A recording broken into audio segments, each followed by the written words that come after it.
Okay, here we are. Welcome to Tabula Poetica 2022. We are so happy to have planned this whole series in person for the first time since 2019. We will be video recording the session, and the video will go up on YouTube. It's not streaming live, so it'll be uploaded later. But just to warn you that this is being video recorded. All right.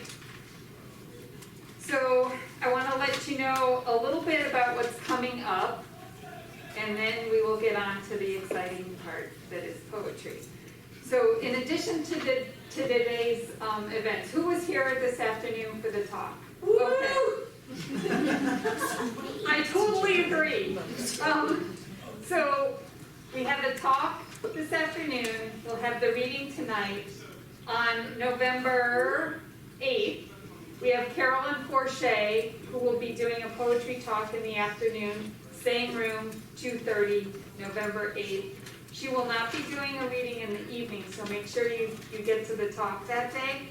Carolyn Forche, if you don't know her book, two of her books are over here for sale, and she is a presidential fellow, so she comes to campus twice a year to talk with us about poetry, social justice, memoir writing. She does all sorts of things on campus. And then on November 15th, Lost Faulkner will be here for both a poetry talk and a poetry reading, again in the same room. And then we always wrap up the series with the MFA poetry reading. So how many of you are grad students? How many of you write poetry?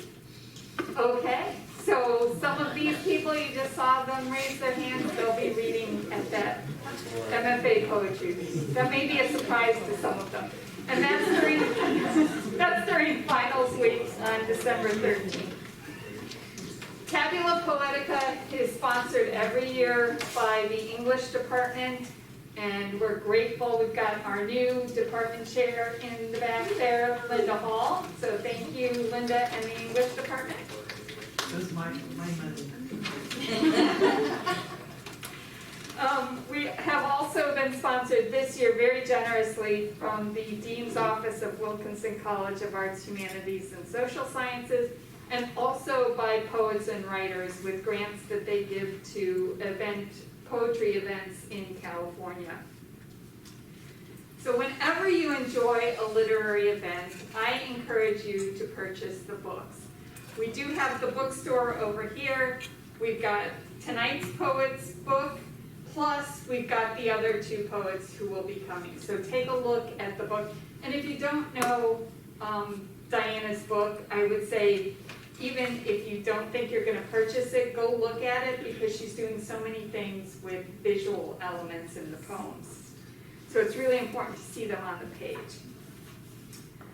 Let's see, what else? Oh, today's event is also a part of engaging the world, leading the conversation on ethnic studies.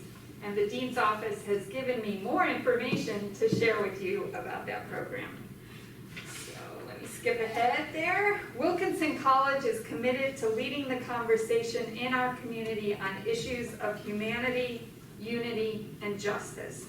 Each year, the college undertakes an examination of a key societal issue with the goal of engaging in interdisciplinary, campus-wide conversations that promote thoughtful dialogue, mindful reflection, social tolerance, awareness and respect, and peace and kindness. In 2020, the Engaging the World series focused on the significance of race. In 2021, the theme was environmental justice. The initiative sponsors lectures, book clubs, films, art exhibits, and podcasts. And you can find the schedule for Engaging the World this year, and also videos of the past 2 years' events on the Wilkinson College website. This year's focus is on ethnic studies, and it explores race, ethnicity, indigeneity, with a focus on the diverse histories, cultures, perspectives, and community work of people of color within and beyond the United States. On behalf of the Dean's Office and Tabula Poetica, I want to extend special thanks to Karen Wilkinson and Reg Lancaster for their support, meaning they donated money that supports this series. Karen is the daughter of Harmon Wilkinson, the namesake for Wilkinson College.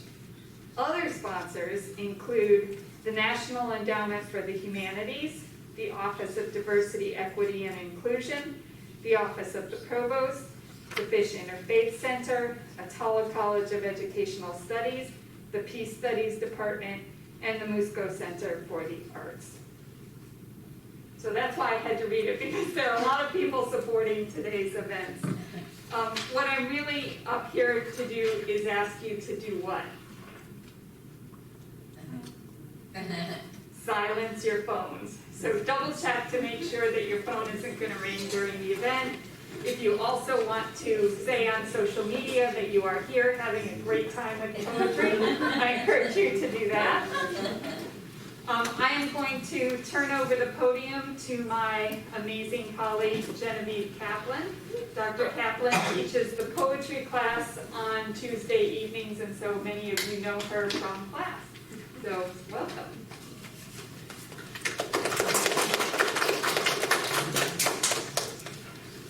Thank you. I feel like I get the fun part of the introduction. I'm Genevieve Kaplan. I'm a lecturer here at Chapman University, and I'm here to introduce Diana Khoi Nguyen. Diana Khoi Nguyen is the author of the chapbook Unless from Belladonna and the poetry collection Ghost of, which is for sale over at the table. And Ghost of was a finalist for the National Book Award and the Los Angeles Times Book Prize. Nguyen has held scholarships and fellowships from the Breadloaf Writers Conference, Sewanee Writers Conference, and Provincetown Fine Arts Work Center, and she's the recipient of a 2021 NEA Fellowship. Nguyen's poetry and prose have appeared widely in magazines and journals, including in Poetry, American Poetry Review, and Pen America. Currently, she's an assistant professor at the University of Pittsburg, but she was born and raised in California, and we're so happy that she's with us in her home state tonight. In reading Ghost of, some of my students who are here with us tonight have noted Nguyen's inventive forms, her surprising and engaging uses of repetition, her impressive range of emotions, and her singular focus. In my own time spent with Diana's poems, one of the great impressions I have is of how she boldly returns to the same image or moment, turning it over and over until it yields something new.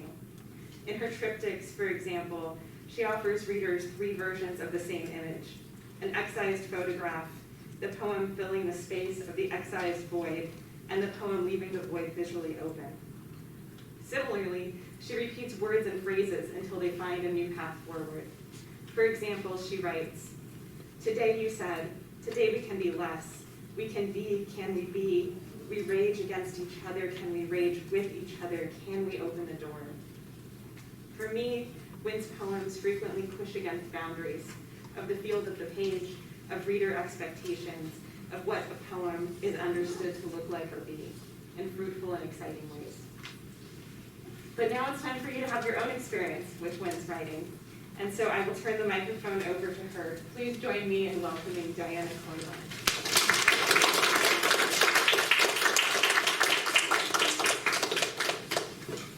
Thank you, Genevieve, and thank you, Anna and Julia, for facilitating all of the behind the scenes and front of the scenes stuff. And yeah, just grateful to Chapman for having me, it's a gift to get to be in conversation, community with folks. So if you were here earlier in the afternoon, the only thing you need to know is I had a baby in June, so it's obsessing my brain. Some of you are like, I don't care. I used to be like that too, and then I have to care, but it's good. Anyway, so the baby just went down for bed, and we used our home security camera, so I've been watching. watching on my phone. Okay, anyway, that was just like a weird introduction. So hi, really good to spend this evening with you, post-dinner, pre-second dinner. Just thank you for your time. You know, some of you like probably don't have to be here, and I'm grateful that you're here tonight. I'm going to talk about some thematic things that might be triggering, chiefly among them suicide, trauma in a family. Please take care of yourself. You have to step away. I'm not offended. You know, like you do you. I don't make any assumptions. I'm just grateful for the bodies in the room that I get to engage with. So I'm going to read from the book. And then, actually, it's funny, Genevieve, you were talking about was it singular focus on an image? And I was going to share a little bit of what I've been doing after the book with some of the same images, because I am a creature of ritual and repetition in, you know, kind of compositional practice. And so I wanted to share some things afterwards. And my favorite part is really just like talking with you all, where I don't have to be the one talking. So can you hear me okay in the back as well? Wonderful. A little awkward lighting, but there's a camera, so, you know. Okay, and then during the Q&A, I'm trying to say this now. During the Q&A, if you don't want your voice to be recorded, you can write down your question, and I'm happy to read it out loud. So there's that too. Okay, so we'll just kind of get started. I'm gonna look at the watch only to make sure that I don't go over. This is just here as a backdrop until I get to some of the slides.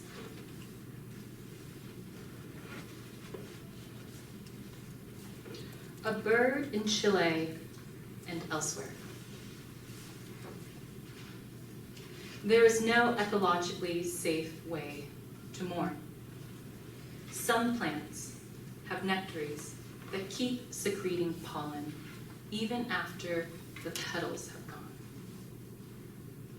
Like a flower that grows only in the invisible, the whole world of its body noiselessly shaking against the dust.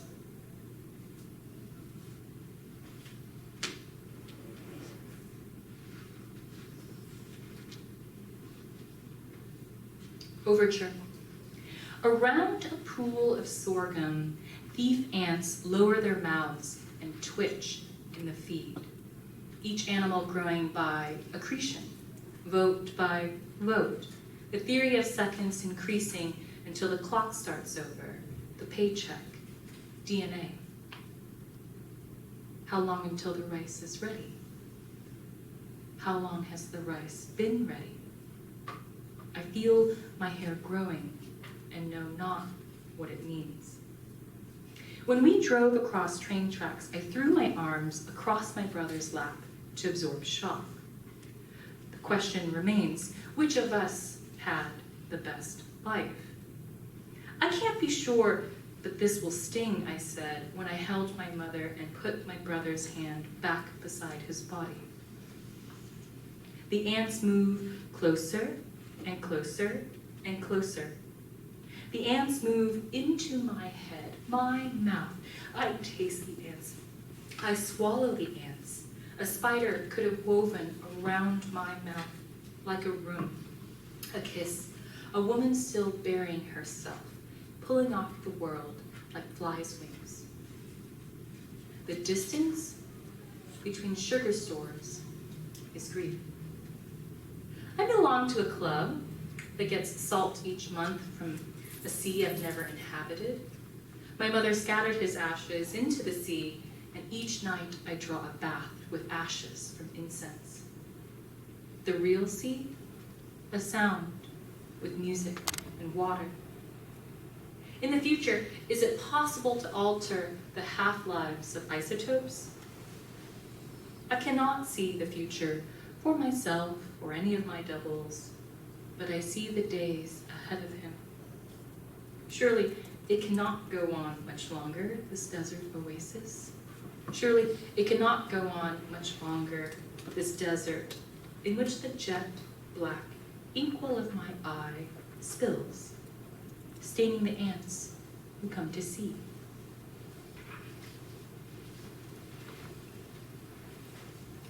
It's not often, I feel like it's been years since I read from this book in this place where I grew up. And so when I read the part about the train tracks, I'm like, I've driving over those same train tracks. But now there's just an infant in the car, not a baby brother, and just, it was so surreal for me, like to think and imagine and remember how, like those of us who do survive, those who are lost, like continue. I had nothing profound about that, I was just thinking about that when I was reading that.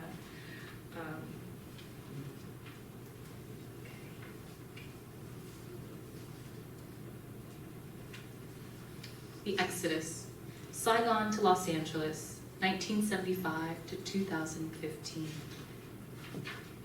For a long time, it didn't seem possible. Then the whispering grew louder, the blur and hum of synchronous movements, as in a murmuration, leaderless, with the shades drawn. A poet, burning his life's work, a mother measuring out small bottles of poison. As my grandfather and his sons were ushered through the droves, remorse rose up in him, tear gas bowling over and over and over. Then, everyone became equals, each one disappearing in the shadow of another. Touch, as a bird rarely seen in unless, touch, as a bird rarely seen unless believed in, wretched. A youth points a toy gun at her chin, useless, stupid, girlish pleasure, rising for a moment. Still, every living body finds a routine, no matter its damage. 2 minutes after I was born, I had already made my first evacuation. Years later, when I found myself in Saigon, I bought a lighter at the war market. Etched on one side was a nude woman, reclined with her legs spread, an owl at her sex, one wing in, the other wing out, 2 owls standing by. Why should we mourn? Isn't this the history we want? One in which we survive? After many days at sea, my mother's guised boat found rescue. A young man collapsed and died beside her, the journey's end too much to bear. Before my brother was born, all 4 of us slept beside one another in one bed. In an effort to resist memory, my mother asked me to shake her awake. The night before the monks came to usher my brother out of the realm of the living, we gathered on the same bed, sifting through photos and stories of him. At the funeral, his hand was warm, where my mother would not let go. Maybe you'd forget why you were here, that you didn't belong, that just because it was like life didn't mean it could be life, that you could come back to life, but not return to living. And if you bypassed a war wouldn't bypass you.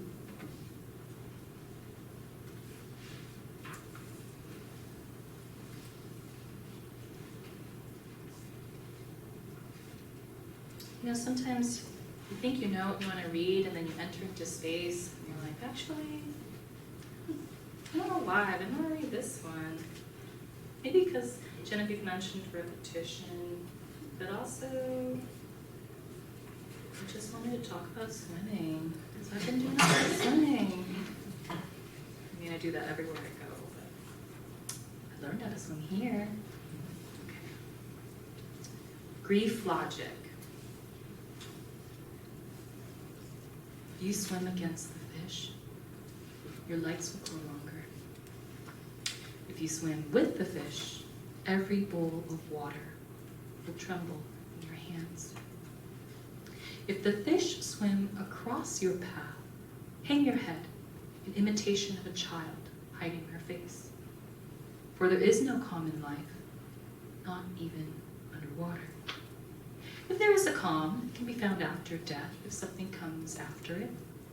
If swimming comes after death, you are not alive. If you swim, you aren't swimming. You're unafraid in the ocean. If you are unafraid, beware. If you fear, it is yourself you fear. For there's no one else around. If there's no one else around, read out loud, just to hear a voice. If you are underwater, be careful. The reef is under threat. For others keep on living, or try to. For those who try to live, there are those who won't. If this doesn't end the world will end after it. If your brother dies, you will see your brother. If your brother is killed, you will see your brother. If your brother killed your brother, you were a brother.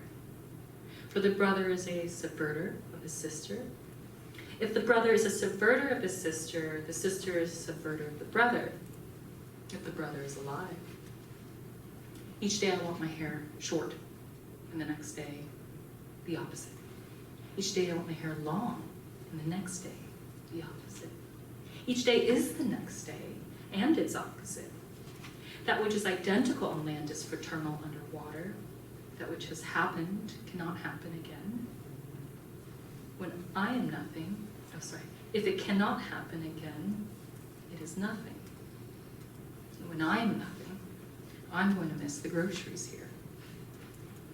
I know, I like that somebody chuckled. Because like, you know, like talking about death a lot, and then I usually read, and then like everybody's just like, I'm like, but that's fucking funny, because I love to eat, and like, produce is great in some parts of the country. Anyway, yeah. But that's like real. I was really sad. I was like, man, this artichoke. You know, and like, that's why I'm alive. You know, like, I can't leave this artichoke behind. I feel like I was talking about asparagus earlier. I don't know, there's a theme for sure. But yeah, thanks for the chuckle. It really, that helped break me out of the zone too. Okay, I'll read a long one, and then I'll start to go into the visual stuff, and then let's chat. I want to hear from you. So this is the title, I guess the title poem, Ghost of. It's one of those weird things where I had the title for a long time, but not the poem. I know! You know, you just collect it in your notes app? If you do that, you're like, that's a weird thing. I will attach it to something later. And then after my brother died, which was very sad, I was like, oh, this is the poem. And then I was like, did I know all along? I don't know. It's like, spooky. Ghost of. One evening, a man and a woman, parents to two daughters, watch the 1948 version of Oliver Twist, go to sleep, and in the morning name their only son, Oliver. The family rejoices, even though they are industrious refugees who previously celebrated nothing, and for several years buy him gifts, feed him sugar. The eldest sister resembles her brother when she wakes up one morning from a dream in which he lay in ermine, holding tightly to a scepter.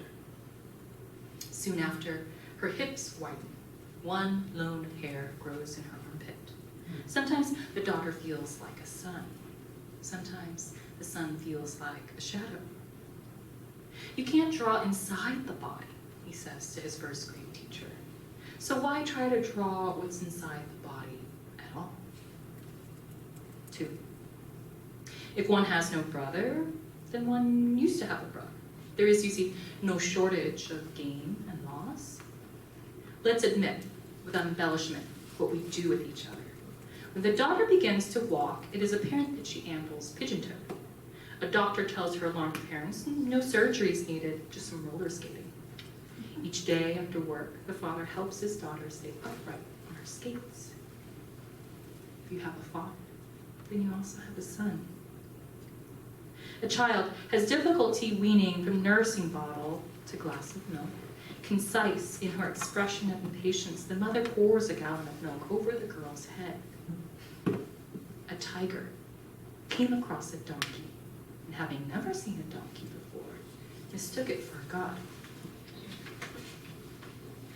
After everyone has gone to bed, an eldest child hoists her younger brother over her shoulders, then a sheet over his shoulders, and they sway as one into the middle sister's room. Who was weak? Who was weaker? And what does relativity have to do with it? 3. Let me tell you a story about refugees. A mother and her dead son sit in the back seat of his car. It's intact in the garage, and he is buckled in.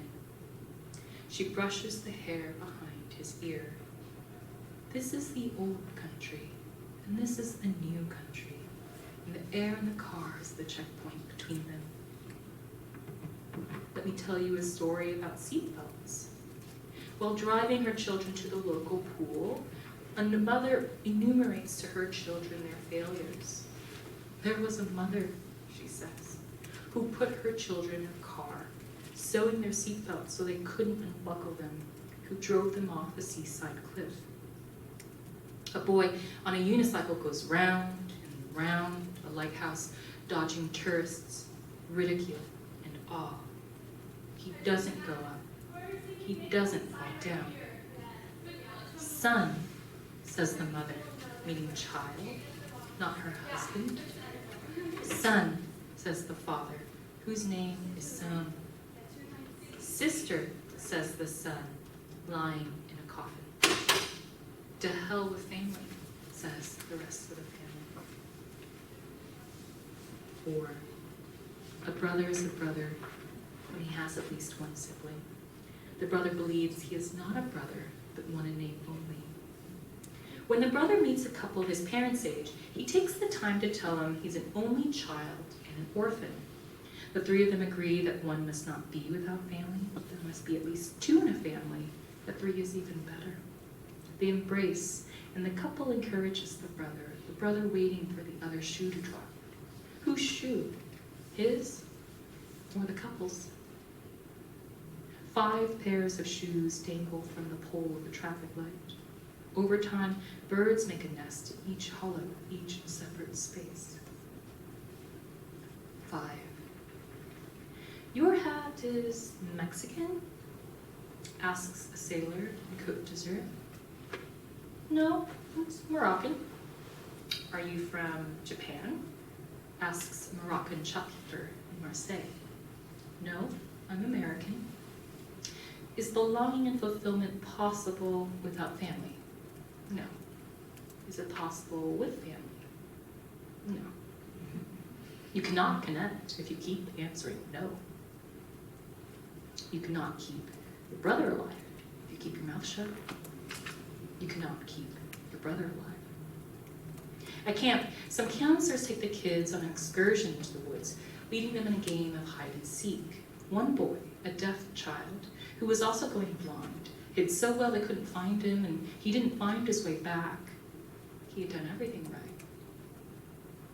Nabokov says, the lost love is happy. Is the lost brother happy?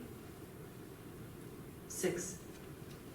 A man lies in an open grave after a body is taken out of it. This practice is said to lengthen life expectancy.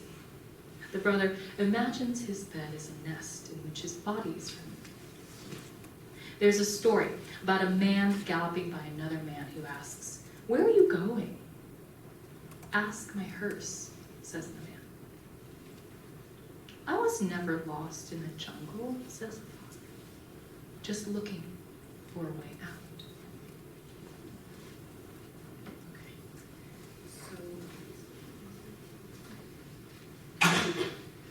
Thank you for laughing too. It's like sometimes these things that happen or stories, even if they didn't happen to you, feel so absurd, but in the moment, they're so tragic, and we have to laugh so we don't die, you know? I've been really obsessed with just watching comedy now, like comedy stand-up. It's so dark. Oh. Yeah, anyway, really into that new Shane Wing the Netflix special. If you guys are getting splits, stairs, okay. But just watch it, it's really good. It's not dirty. I like it too, like when comedies and like filthy, you know? I know filthy is too. Okay, sorry. I was going off a tangent. So in the book, there are black and white versions of these images. If you're wholly new to the project, what you need to know, I guess, is 2 years before my brother took his life, in the middle of the night, because he still lived at home, he went to the hallway and then sliced himself out with an X-Acto knife and then put the pictures back up. And so my parents didn't notice the images right away. And when they did, they called me and asked me what to do. And I said, is he okay? Did you talk to him? And they're like, we don't know. And which is to say, like, they all lived in the same house together up until when my brother passed. But people didn't really talk to each other. And which is, it's fraught with so many other conflict and violence and tensions that I'm not really kind of elaborating here. And the part too that's hard to say out loud is, like, we just kind of went on with our lives. And the picture stayed up until he died. And then they continued to stay up. And we never actually talked about it. Because, like, even to take them down would be to admit that, like, something was wrong with them. And actually, some of them are still up. I was just thinking about it today, like, because I visited my parents this past weekend, and I was, like, going through the hallway with my daughter, because she likes to look at, like, images now, especially if they have high contrast. And then I was like, oh gosh, there's this thing. And it used to be really scary because, like, we all felt guilt in various ways. And we couldn't talk to each other about it. And so on the first anniversary of my brother's death, I was in my writing period. And so I decided to confront these images. So I had my sister scan them in the middle of the night. I feel like everything was always so secret because my parents were always like, no. They always said no, they never said yes. So you just don't ask for permission, you just, like, do it when they're asleep.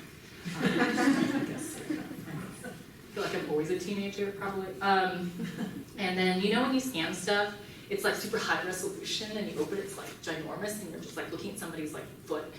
So that's like what happened. I opened it, and it was like a toe or something. And then I was like, oh, and then it wasn't so scary because it's all pixelated, and then you like slowly kind of like zoom back to see the hole, like holes, not no pun intended, and it helped me to finally like just confront it.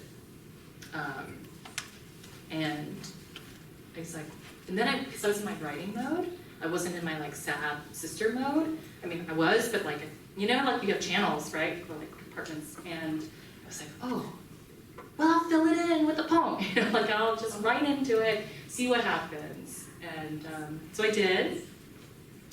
And yeah, that's what I thought too. Because like I put a text box over it, and then like I deleted the picture, and I was like, whoa, and it kind of spooked me. And I was never trying to bring the brother back alive. I was never trying to appropriate the body of the dead brother. But I wanted, now when I think about it, I thought of it as, I guess like this void was like an activating keyhole, which opened up a lot of my like repressed emotions and grief. Because I didn't cry the whole year. Funeral was so weird. Like it was a Buddhist ritual that I didn't know or understand, where people told me to wear a certain thing and do a certain thing. And my aunts were shaming me for various reasons. And I just felt bad. Like I already felt sad for sure, but also like there was so much other stuff going on. So working with this archive was really kind of critical to unlocking a lot of like how I felt. Different kind of stage of grief, right? Just existing with kind of the things that remain. Like, for example, my father doesn't talk very much, but he just started wearing my brother's clothes. And even, like I remember I came home and he picked me up from the airport, and I was like, that's a cool Carhartt beanie, Dad. Like all the kids are wearing Carhartt beanies these days. And he's like, it's your brother's. And I was like, oh. And he's like, he bought 2 of everything. Do you want the other one? And I was like, no. Like I was like, I don't know, I don't want to wear like, yeah. It was like no. But now I do. But like back then I did not. And then another time, same thing with the shoes. Anyway, so it's just a way to inhabit. We do it differently. Okay, and then after I did the keyhole part, I had more to say, and I said this at the afternoon thing, but then I thought, what if I allowed the poetry to be a kind of framework around the void, around the person who's no longer here? And then that's why it's a triptych for me. So first and foremost, did it just to feel again, and I cried while writing. I don't always advise that's not sustainable practice, but for me and my grief and my family, it's unlocked a lot of stuff. So I'll read this one, and then I'm going to show you some things I've been doing, and I'll read a little bit in the chat. I think we're okay with time. And this is actually another thing, perhaps, that I'm going to ask. If you don't need to follow along for accessibility reasons, I ask that you just listen. But you do you. I'm not here to, look over your shoulder. Because while I was doing this project, I was thinking a lot about sound. I was thinking a lot about how in the deaf community, there's no such thing as silence, right? There's just quiet. And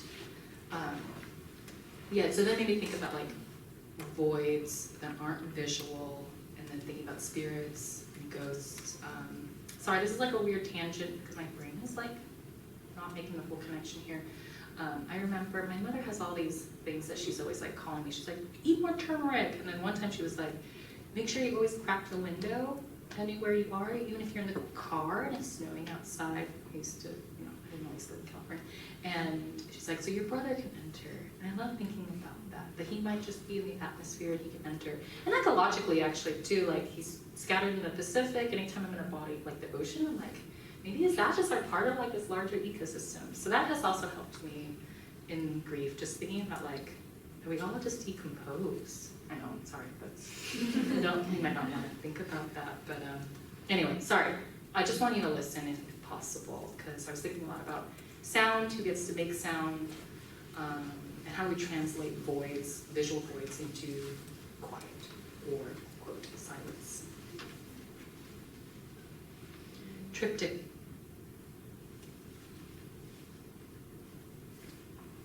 With eyes closed, he waits for his body to do the same. A fistful of grains, rice let go from the hand of a symbolist. First, the rainstorm, then trio of crickets, a stream, then a trickle, like someone who has the hands of a mother or father to guide him. But the house is empty. He is emptying out every hour, all hours before his death. He is dangerously close to living. His body is warm, his mind cool. What are the tricks for warming? He no longer feels the watch against his wrist. He no longer feels a wrist. He no longer...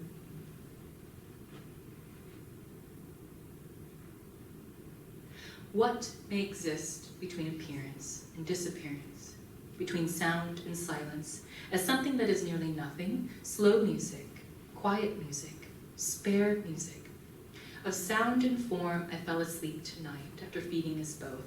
It was hard to think of you cold. It was hard to think. You think it was hard to think of you? It was hard to think.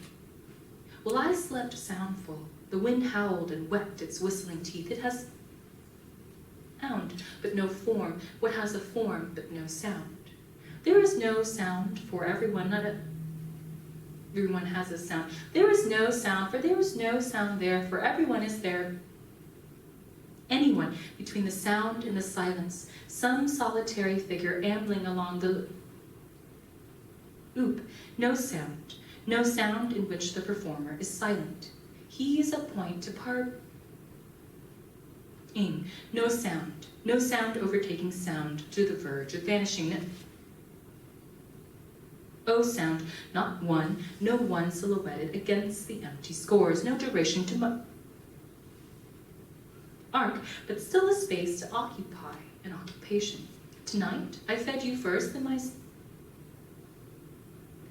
then fell asleep. We have departed from the cage. That is not a space we occupy. A sister who is dreaming becomes a sister in another sister's dream, momentarily forgetting that music is playing. Something startled me, a voice in the room I thought was empty. Did you jump over? Did you jump back? Over and back? Did you jump back, did you? Over here I stretch the replay across the ear and longer. It keeps me alive. It keeps me alive. It keeps alive. It keeps me alive. It keeps me alive. It keeps me alive. It keeps me alive. It keeps.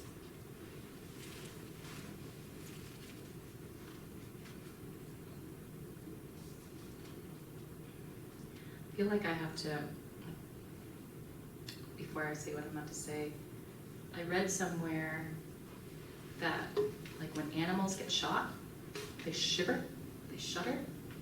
that it's like an involuntary bodily experience. I feel like every time I inhabit and read that particular series of poems, I feel like I just have to like shake it off, you know?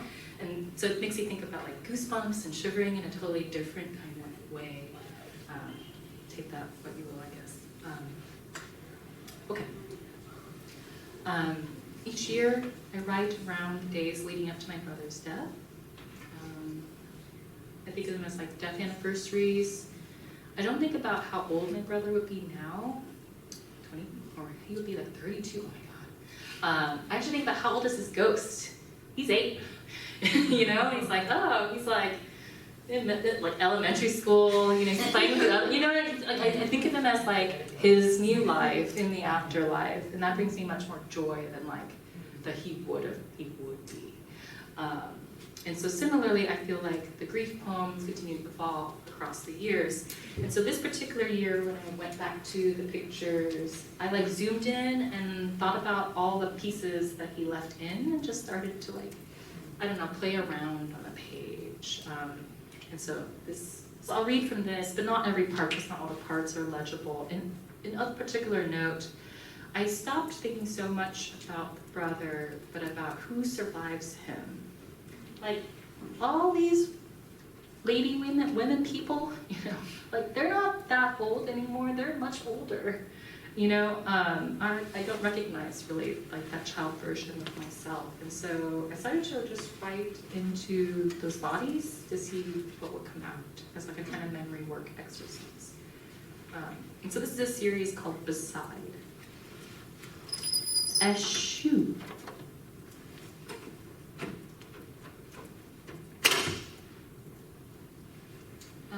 I'll read from some of these pages, and forgive me because like I didn't print it out, so I'm gonna like squint at my screen, and I think I have to take the mic with me.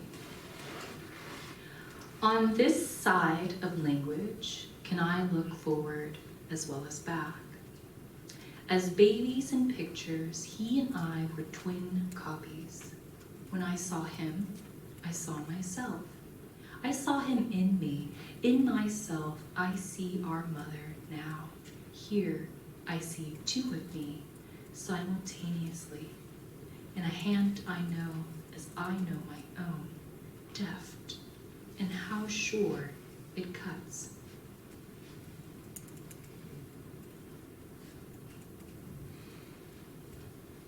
Her mother wears a similar frock on her honeymoon long before her daughter's, before his death. She stands on these steps, a middle child. What holds her? Who keeps her? And anchored in this space, to this place. And then I started to do this creepy thing. I think it's creepy. I decided to return the children back to my mother's body. That's creepy. Because like, we don't go back into the womb, you know? But I was like, just thinking about loss, you know, and evacuation. And I was just like playing around with the text boxes on the page. And it like, I don't know, this made me shiver. You know, like when you do it, you like don't know why, you were just messing around. And so it just exists. And so I started to put them in her body, and then I started to take them out. And I'm just gonna kind of go through those screens, and then I'll read the last one, which is the mother's body.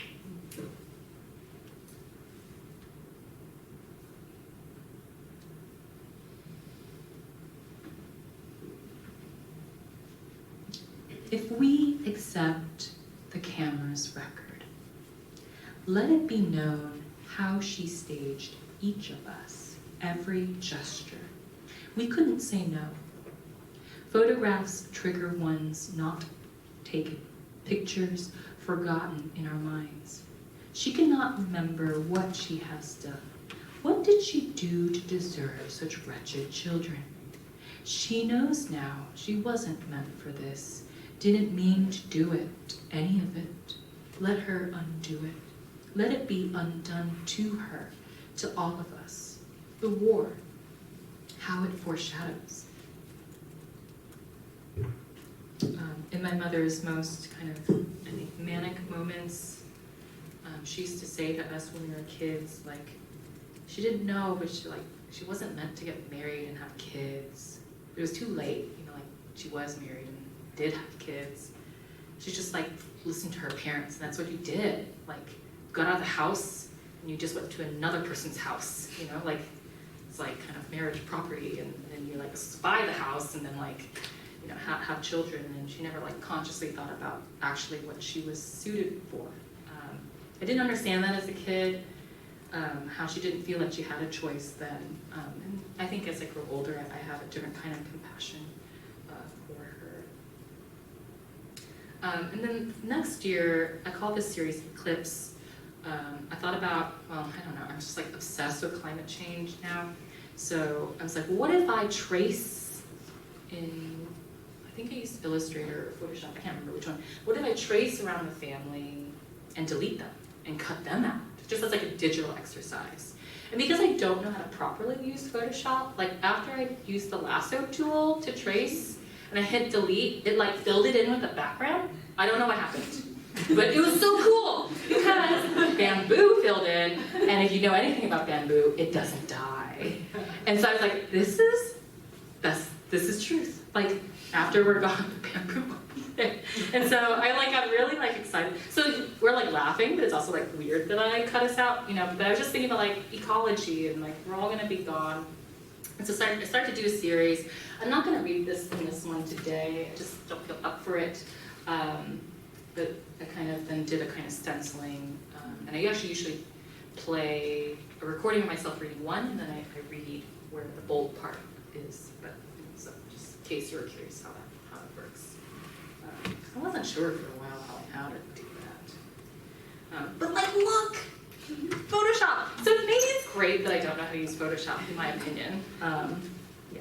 So I welcome for you to privately tell me what I was doing, so I could replicate it, because I tried to repeat it and then it didn't like work again. Which is to say, happy accidents are a wonderful way to compose. And the last piece, just checking your time. Okay, good. Last piece.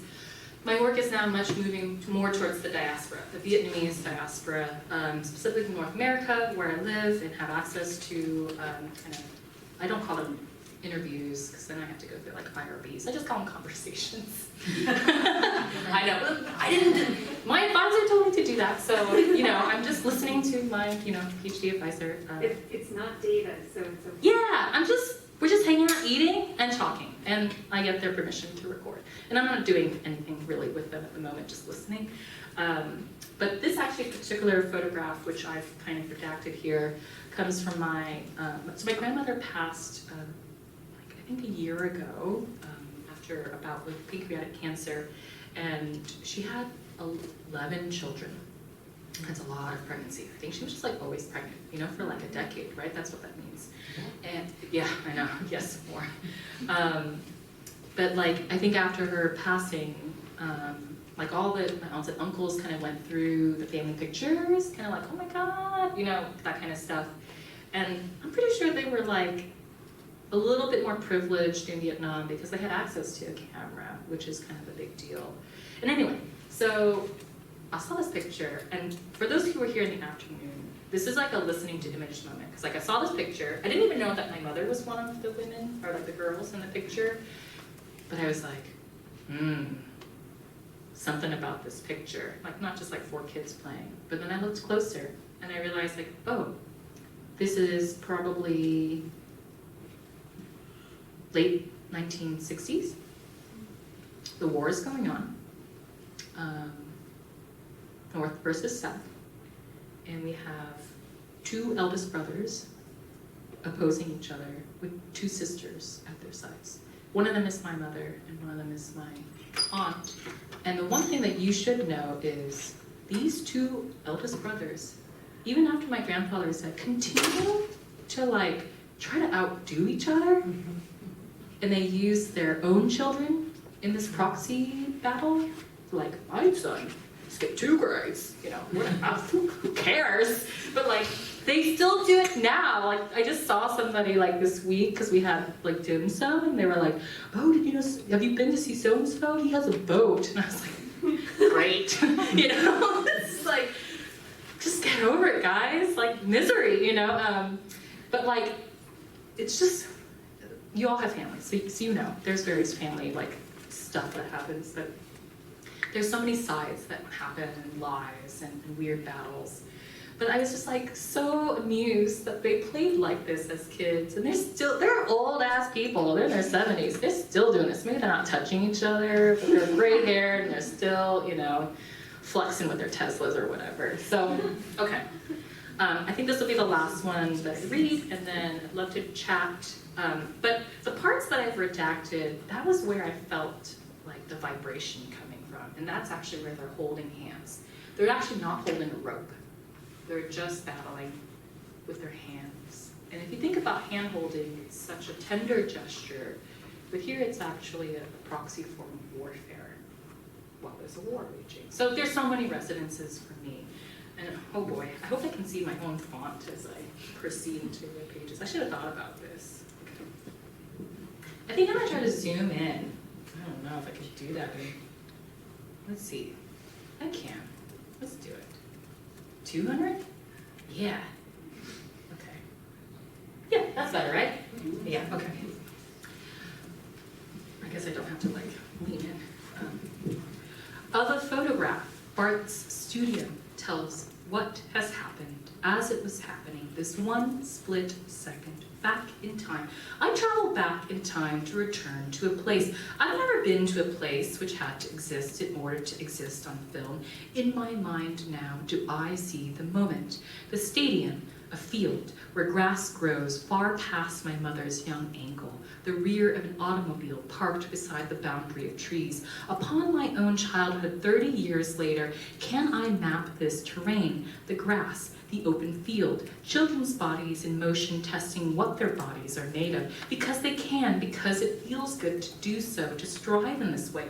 4 bodies, 2 brothers facing off, a sister each at their side. These are the facts of the photograph, the striped shorts, plaid smock variations on the noses of my grandparents. Knowing what I know today of my uncles, these 2 brothers, I am both them as they are, as they ever were. That is to say, the same bodies they born to them, like a patient who upon waking anesthesia retains no sensation, and so she traces its previously could not have been known stretches, bumps, working permit movement. She touched Ranger as if her dead,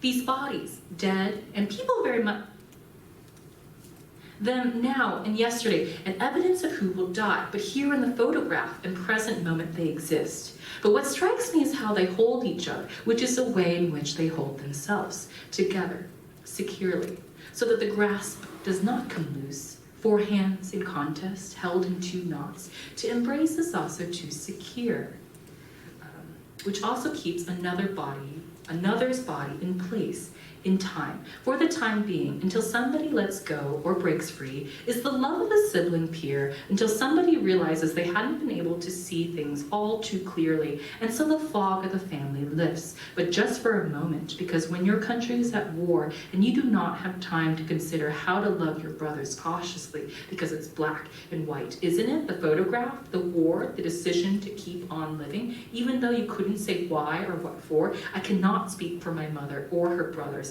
or that which had happened, that which will have happened by the time they uncover this photograph in the country where I was born, where they are parents of children whom they pitted against each other in proxy competition. Here where I belong, I long to hold my hands around my brother's waist, as I did when he was young, presence around an absence. I hold my hands, picture us in her embrace, in the space.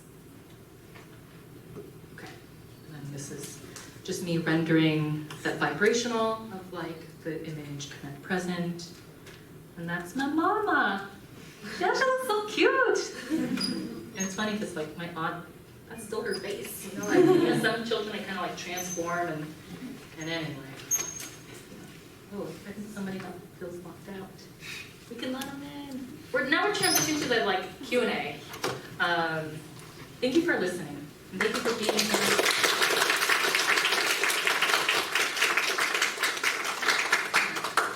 We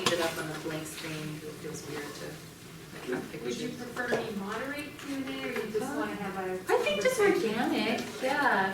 If I miss seeing you, like maybe stand up and then make eye contact.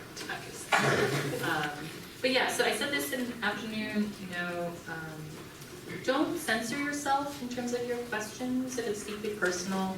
I think you can tell by now I'm pretty open. So I'm happy to talk about the dark stuff, and also happy to talk about punctuation. I don't know. I'm also happy to talk about your feelings. So yeah, yes. Is it Linda? Yes, Yeah. thank you. When did you decide you were a poet?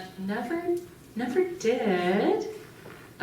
You want to know what's really funny? So I went to UCLA, and I really wanted to write fiction, even though I didn't know how. But I was like, I want to write a book.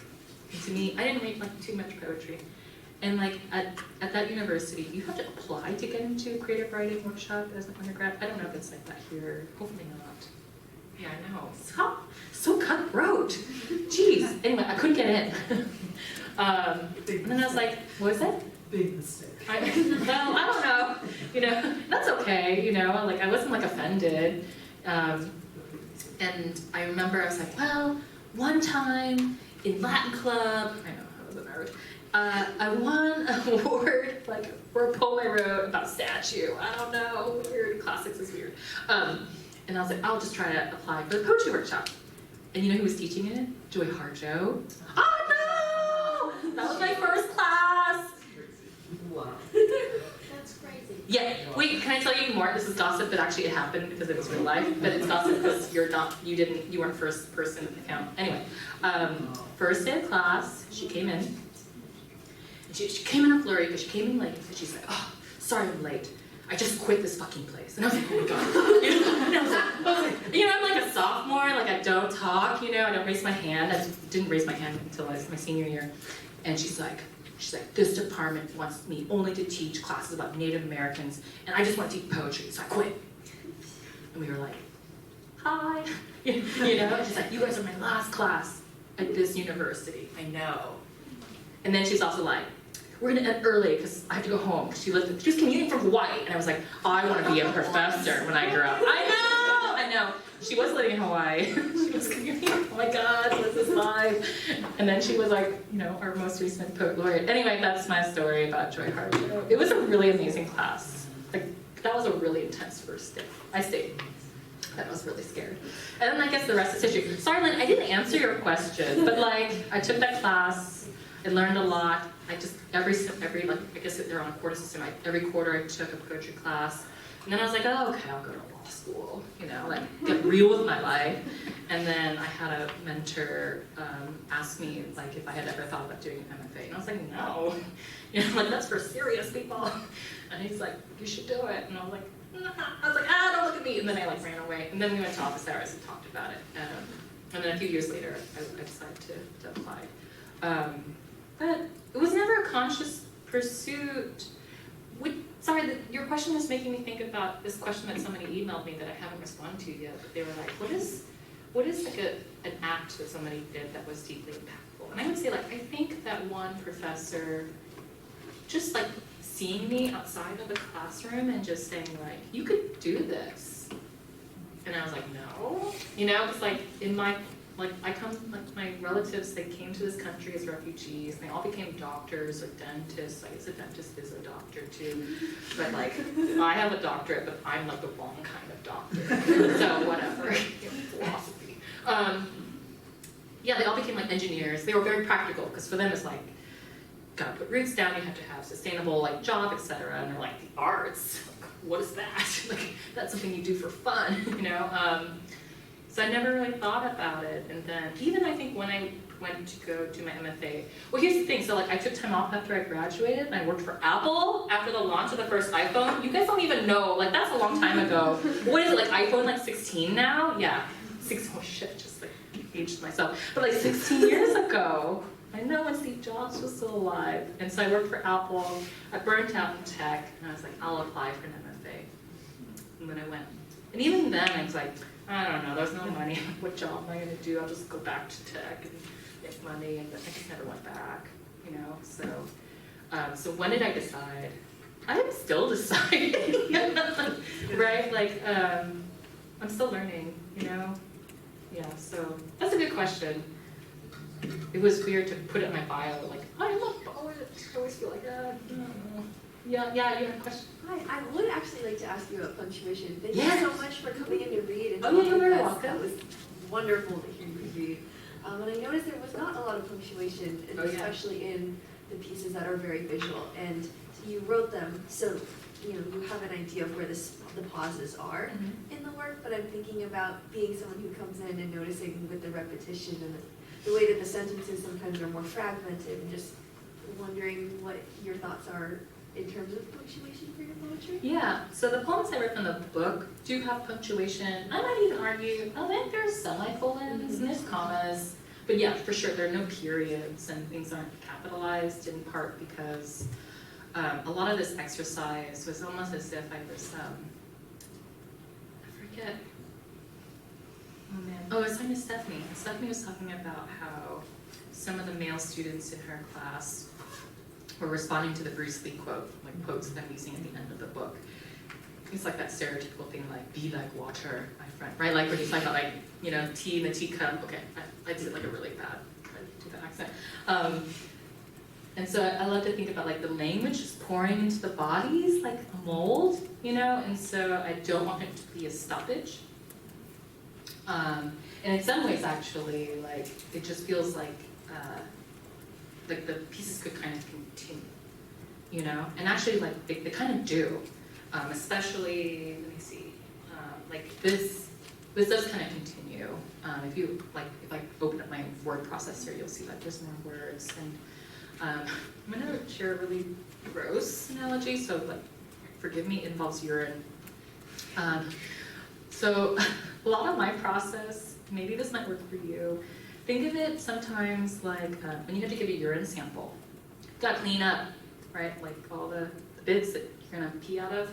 And they never want the first part of the pee or the last part. They want the mid-pee catch. That's how I feel like my poems are. It's just like the middle pee. You know what I'm talking about? Like, you don't want the dregs. And you don't want like the first part where it's like a sputter. I don't have any neurological issues, but like, sorry, like it's really gross. But this works when I tell it to my students. And maybe for you, like that first part is like really great. But like for me, I like that middle catch. Your catch. Sorry, that was really good. I didn't even answer your question about punctuation. But for the visual stuff, I wanted to collaborate with the archive. Like, that's actually quite important to me. I'm not trying to take a poem I wrote separately and then put it into the image.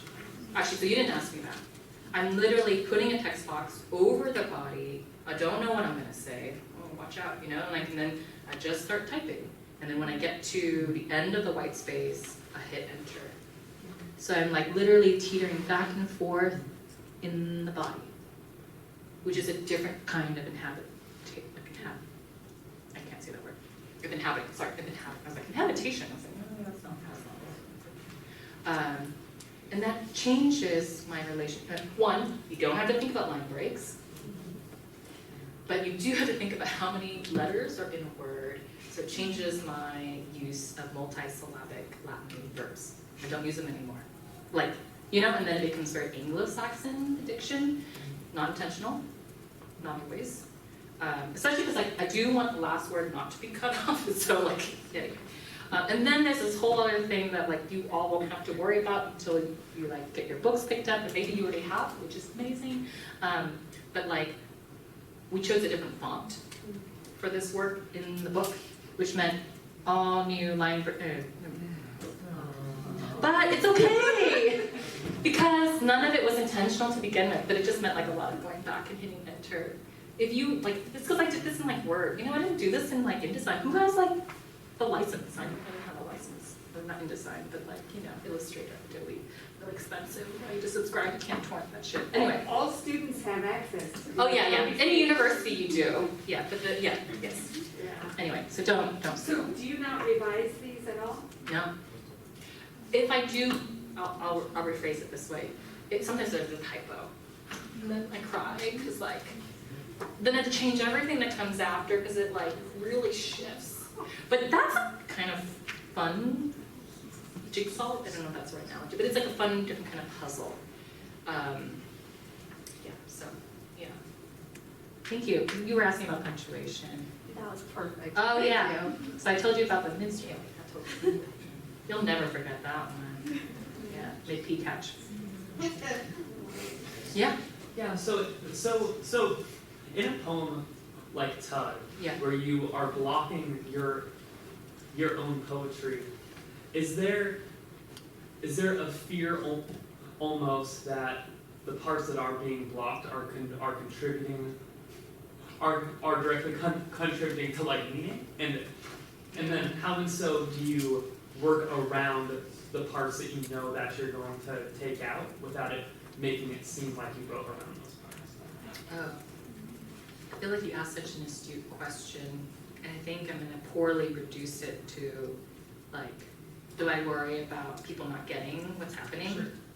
I think is, no, because I really believe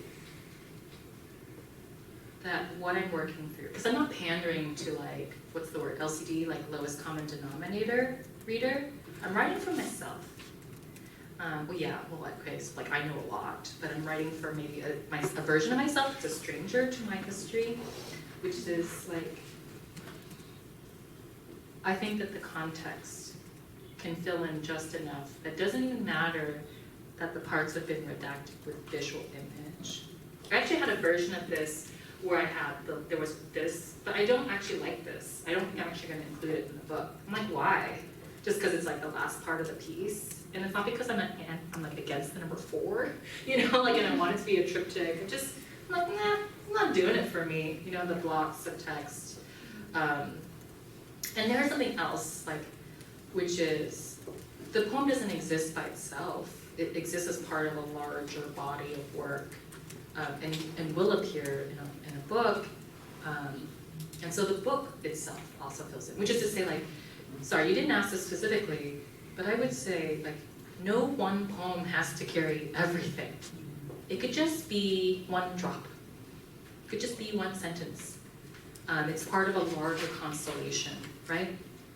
It could just give you one part. You know, like, when you go to a museum, have you ever been to a museum? I can't remember. Maybe this is the Musée d'Orsay in Paris.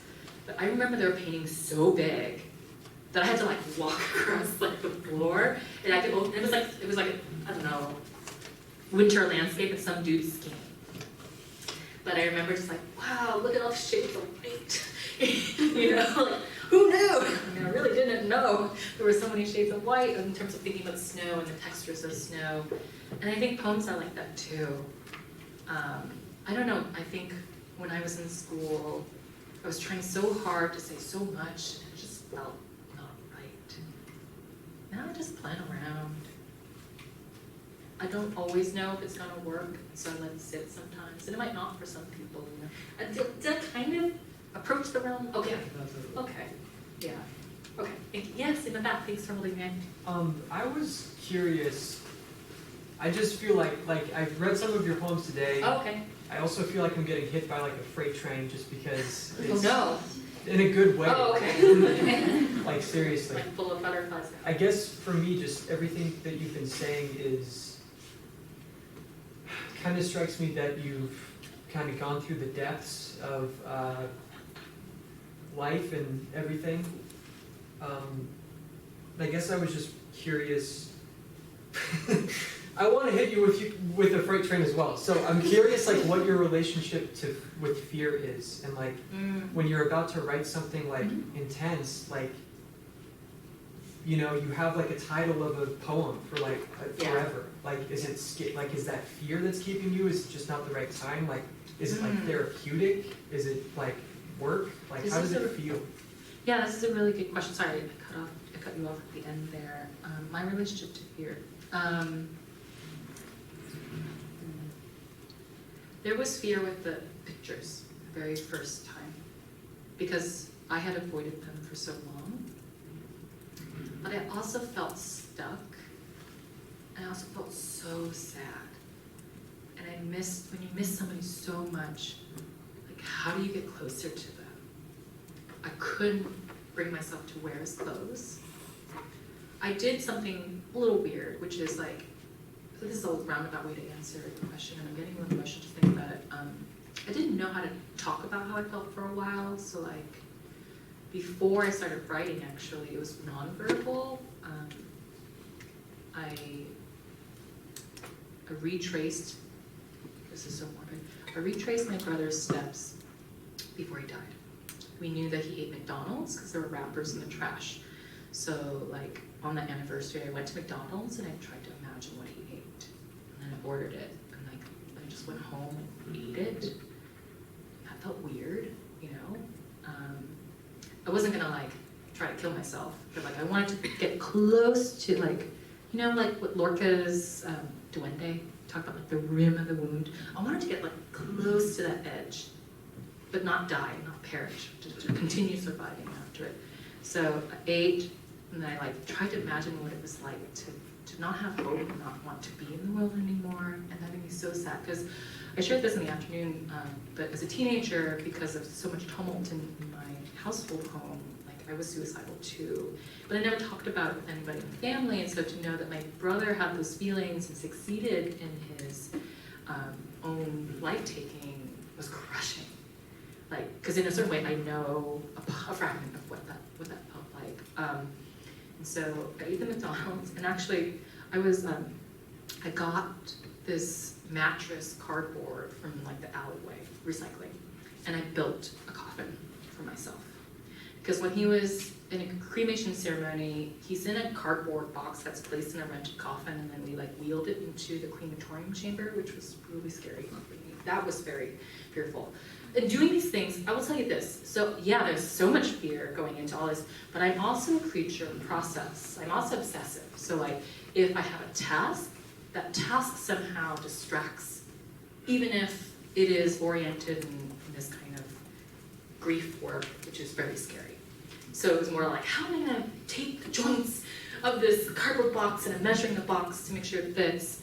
And then I built it, and I was like, well, I'll get into it.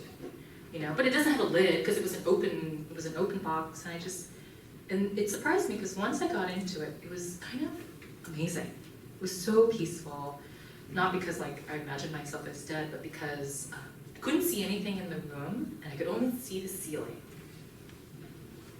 and it blocked everything else out. And actually, I slept every day for that month. I kind of like spent 20 minutes. It was like it was meditation. I've never done meditation up until that point.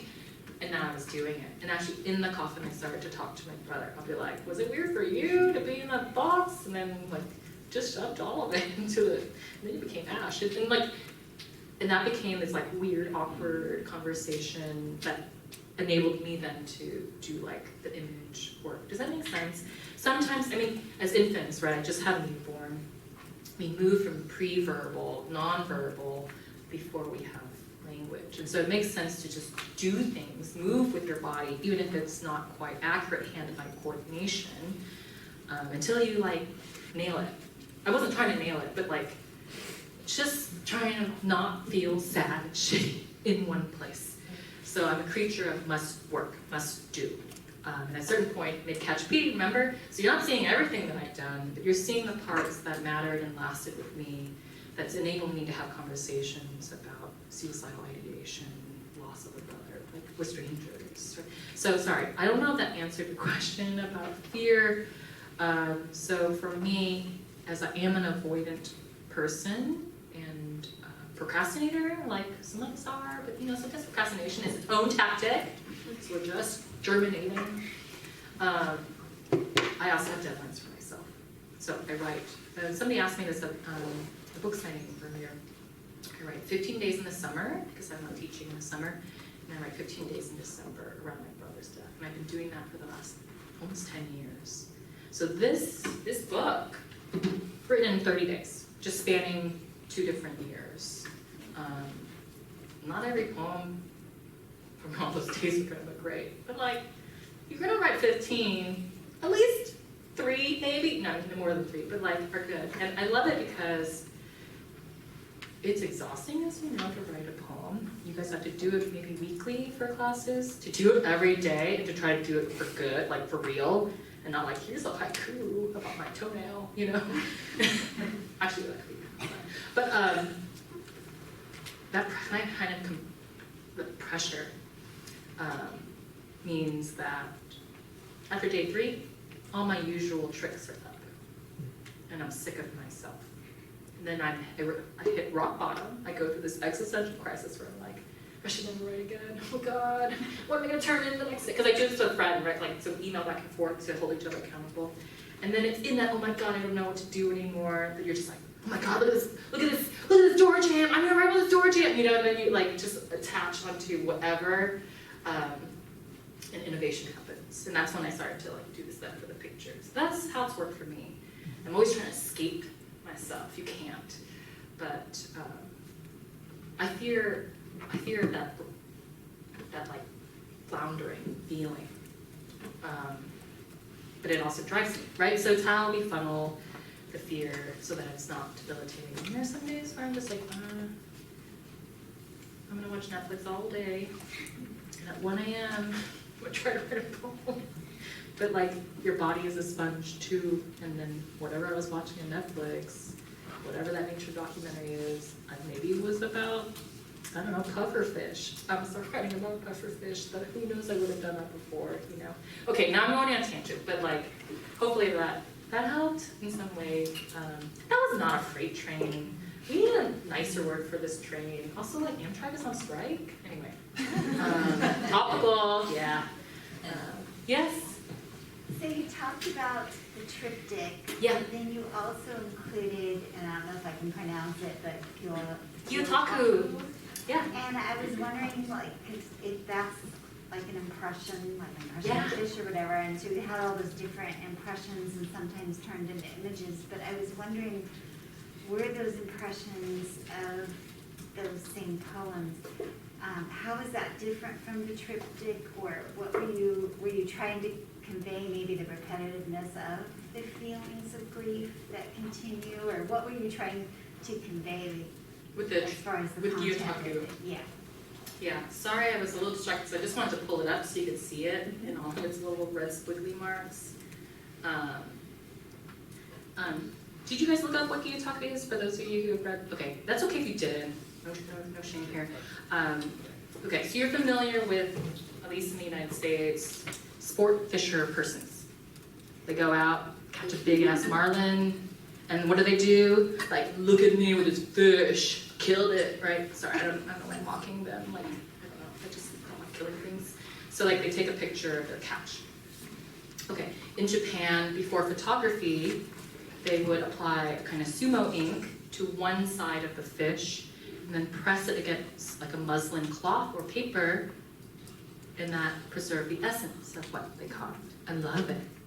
Dead body is a stamp.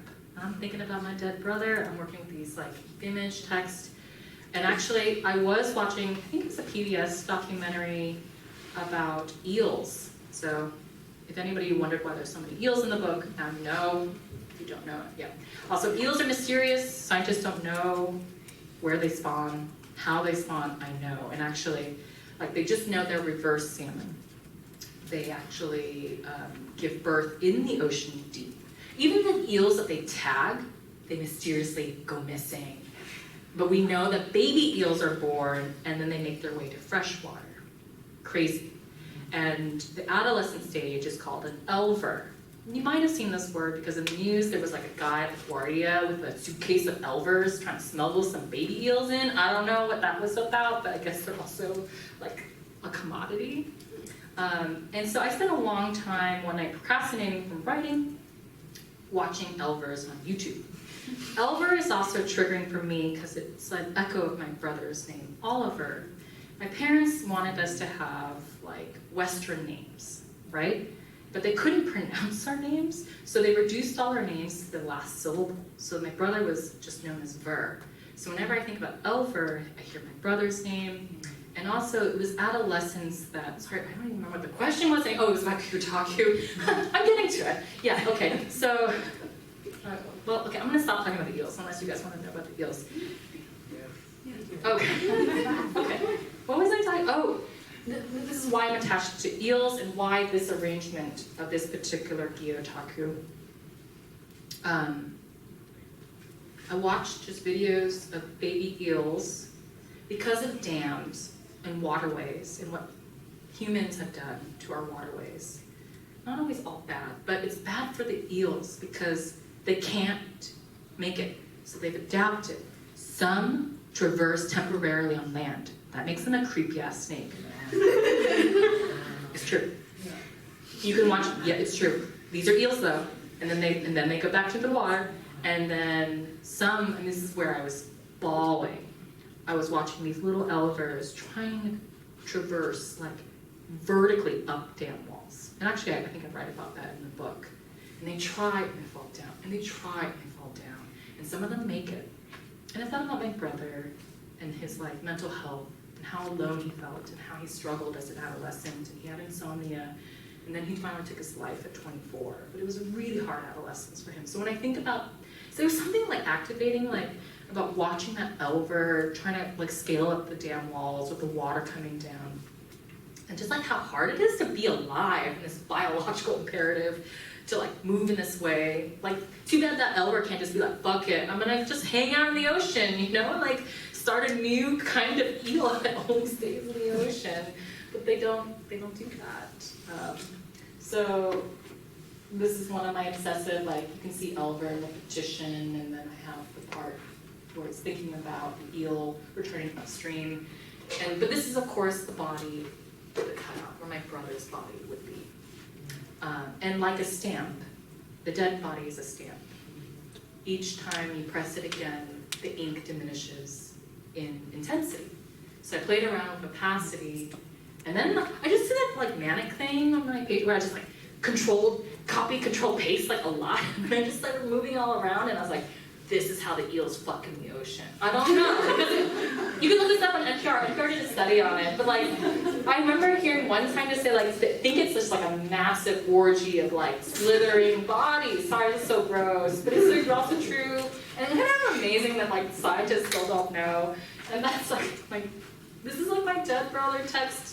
Imagine that it's like eel orgy. I've never said this out loud. I kind of act mortified. I hope he still respects me. I don't know. You know. Sorry. So Kiyotaku, playfulness. Right. I'm still thinking about the deceased. Thinking about what is our language if also not an image, the alphabet. And so playing with that. And I love this idea of just repeating and putting ink, and it's just the impression, right? Like, that ink doesn't capture 3 dimensions. It just, whatever scales it touches. And I love that. I started doing it with like shrimp that I defrost, from Costco. Like, I don't know, I mean, it's kind of smelly, but like, I don't eat the shrimp, but like, it's kind of fun. I guess that's food waste. I don't know. Maybe use that ink that's like safe. Squid ink. Do a squid ink. Then, yeah, okay. But anyway, it's really fun and tactile, and yeah. Yes? Have you ever thought about doing stand-up? Oh my god, no. I mean, no. You should think about it. Really? Oh, yeah. Like, it sounds kind of mortifying. Like, I love watching stand-up. And who was it? Kathy Park Hong. She writes about this in Minor Feelings. She was very depressed for a while. I think after Trump was elected, and she couldn't write. So she just started transcribing Richard Pryor routines. And Richard Pryor, if you don't know, is like kind of wonderful, but also like kind of a black sheep poet too, you know, like it was just kind of like his comedy was very unlike other comedy of the day. I think he was in like a Superman movie. Anyway, I don't remember. I thought so, but anyway. But there's something too about just like listening and transcribing that helped her return to the page. So that's I don't know who somebody asked me this earlier about writer's block. Just start transcribing things, like whatever you're interested in, and that will help you return back to language, because your brain's never turned off. Oh yeah, you asked me about stand-up. No, I just love watching it. I love Ali Wong. Yeah. Yes? Final question. Oh, okay, yeah, sorry to keep you. I feel like if you have to go, go. Well, again, thank you so much for being here. Your words and your honesty and your vulnerability have been such a gift. I guess I was kind of thinking about that last thing you said about this return to language and how grief is kind of, in some ways, I think we really resist articulation. Is a very difficult thing to articulate yourself was more to articulate others. And so I was thinking, I guess my question is around what is your relationship to language and grief? And to these things that seem to be always in excess and capable of being fully captured. Yeah. I think, what is it like the map? Thank you for asking that question and offering yourself in response to me. I think it's the asymptote in math. Like you never hit it. You just get really close to it, where you approach the limit. And I feel like language, that's what language does. And I don't mind. I don't want to hit it, right? Because each of us, it's different for each of us anyway. I don't even know where I was going with this asymptote, but what you were asking. Oh, relationship to grief. It's incomplete. And as long as like I keep moving, that line keeps moving, and the others keep moving on it, grief moves with us. I don't try to actually eliminate grief. I think that's what it was I was trying to do that first year.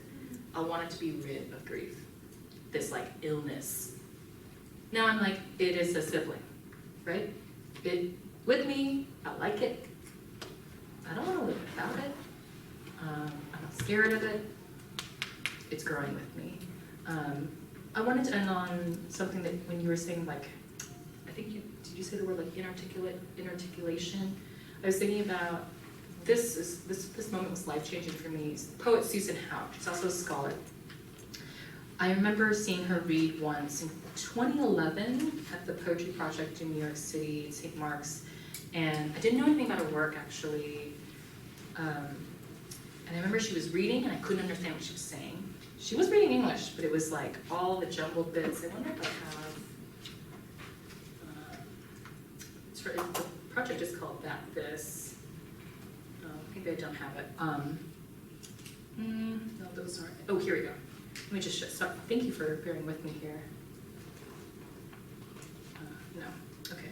So you can look it up. Basically, she does these collages that she cuts out of texts and she mashes them together.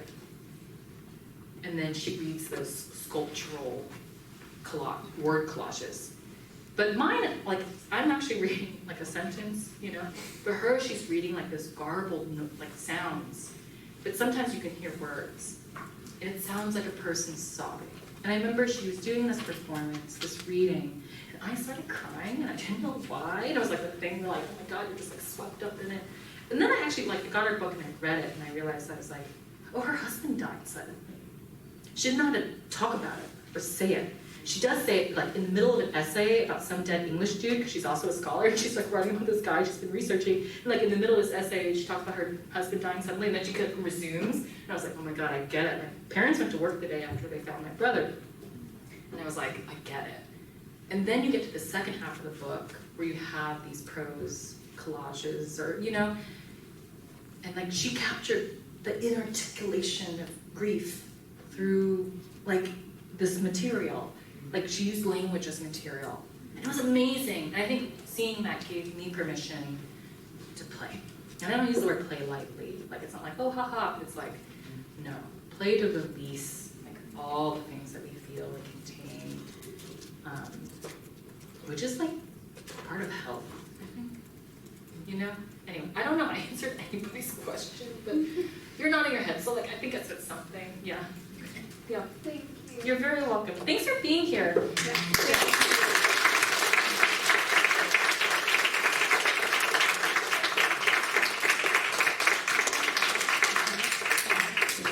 I just have a couple of announcements.